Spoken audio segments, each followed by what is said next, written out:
Your current reality is a direct reflection of your relationship with money, and your subconscious beliefs actually run your life way more than you think.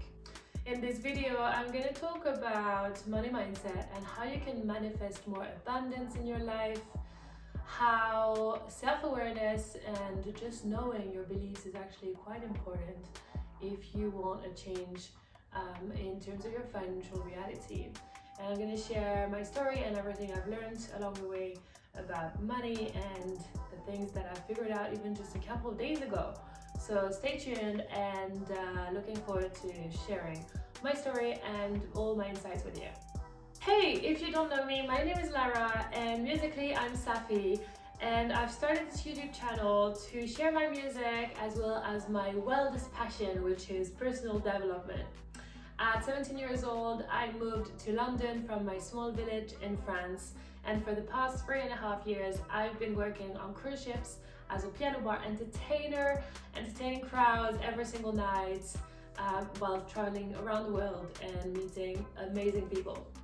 So I'm very excited about today's topic, which is money, because this is something that I've been working on for a little while. And I feel like in today's society, it's a little bit of a taboo, right? To talk about money, especially in France. It's like if you talk about money, about how much you make or how much you want to make, and if you say that you want to make money, it's a very bad thing, right? And I don't really agree with that, because I think that money is a tool that should be supporting us doing whatever we want to do in life, and that maybe we need to look at our relationship with money and see what it's like and see where we want to get to in life, so that we can, get to our dreams and manifest whatever it is that we want to manifest. When it comes to change, I believe that 90% of it is self-awareness and 10% is actually a choice of becoming someone new and making a different decision around a certain topic, right? So if we apply this to money and our money mindset, it's quite important to look at what are our current beliefs and what do we think about money, and how do we talk about money, and what our relationship with money is at the moment, so that we can actually see if there's a gap between where we are now and where we want to get, right? So I would encourage you right now to ask yourself a couple of questions. What do you currently believe about money?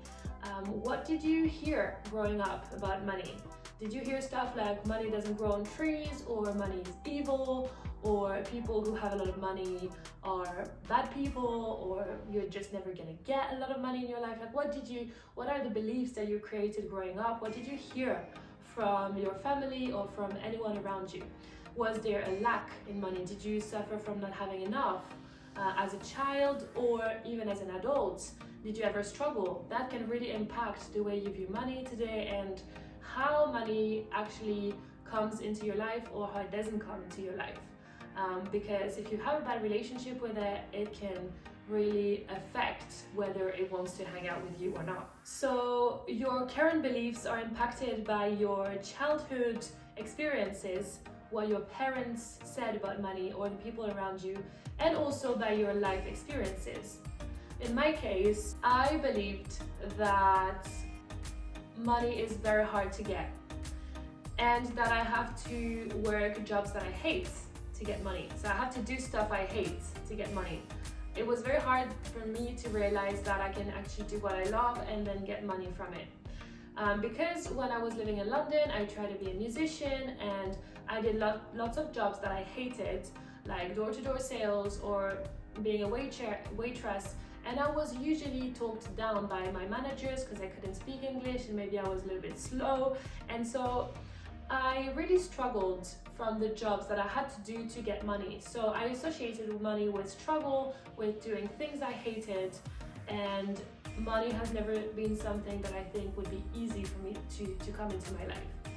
I've also built the belief that people who have a lot of money are different, they're rare, and they're not me, and they're far away from me.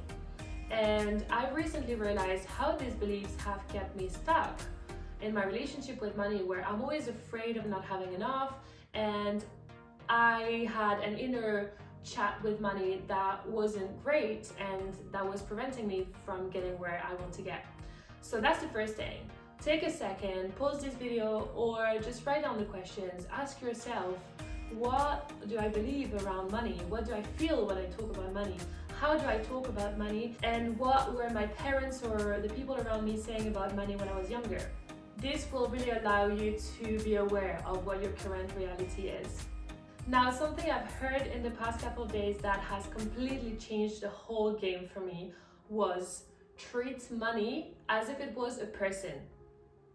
Okay, let me explain a little bit more.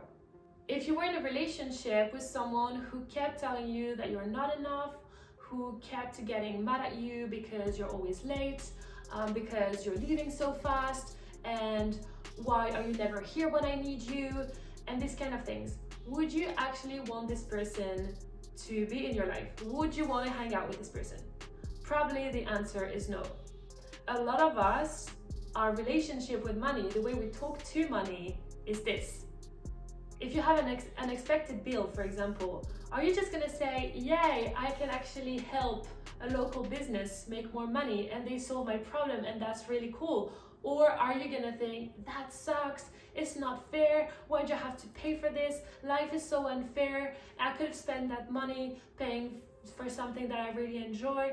What is gonna be your reaction to this, right? A lot of the time, things happen to us and we feel scammed, we feel angry because money is leaving us, right? Because we have to pay for unexpected things. This is affecting how we attract money.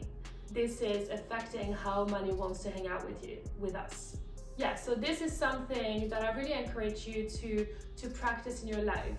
Just be careful how you talk to money and how you talk about money. Just treat it as if it was a person, and realize that if you're behaving like this, if you're talking to money like this, it will not want to hang out with you. Which brings me to my third point. A good question to ask yourself as well is, what emotions are linked to money? When you think about money, what do you feel? Do you feel anxious, or do you feel, excited? What does money represent for you, right? What are your current emotions about money? And also, what would you feel if you had more money, right? For me, having more money represents freedom. It represents stability. This is a big one. What I've been looking for is stability and it's security, and maybe I feel more valued as well if I have more money. And then I ask myself, why don't I feel these things already, right? Why don't I give myself all these feelings right now, and maybe the money will come?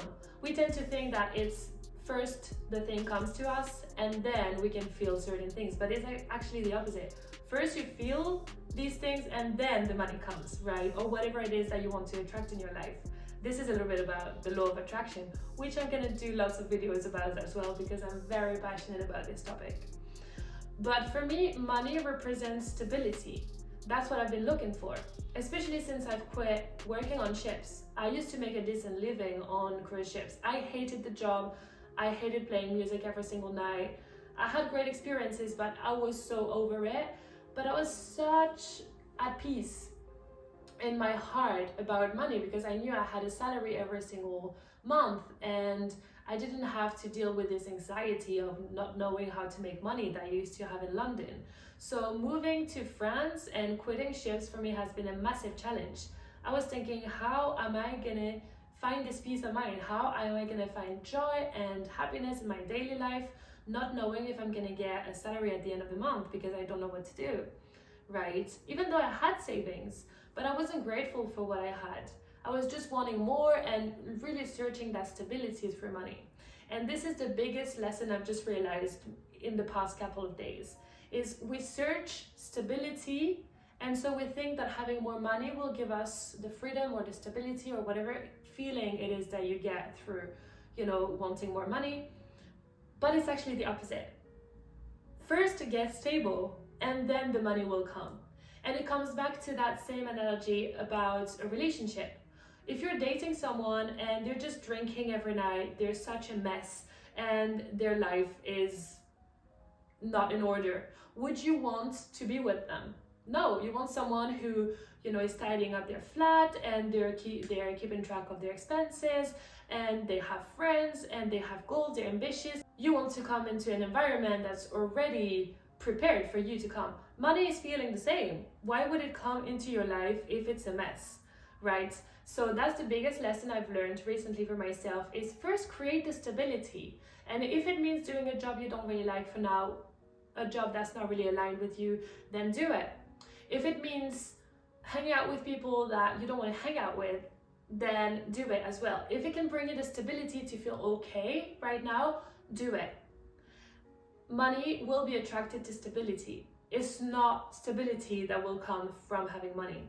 And all the different emotions that you're trying to get from having money, make sure that you get them now.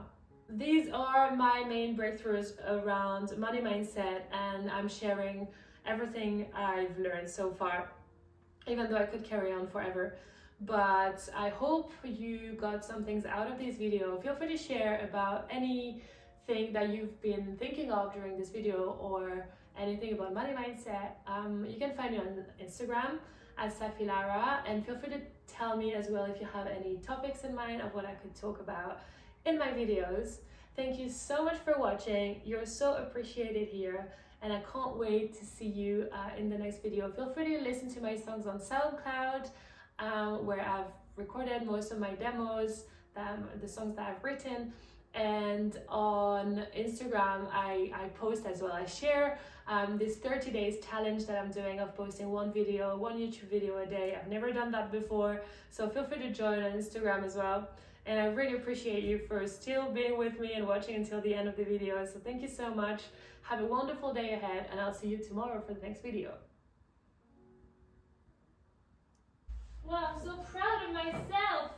I did so well. It was so much easier.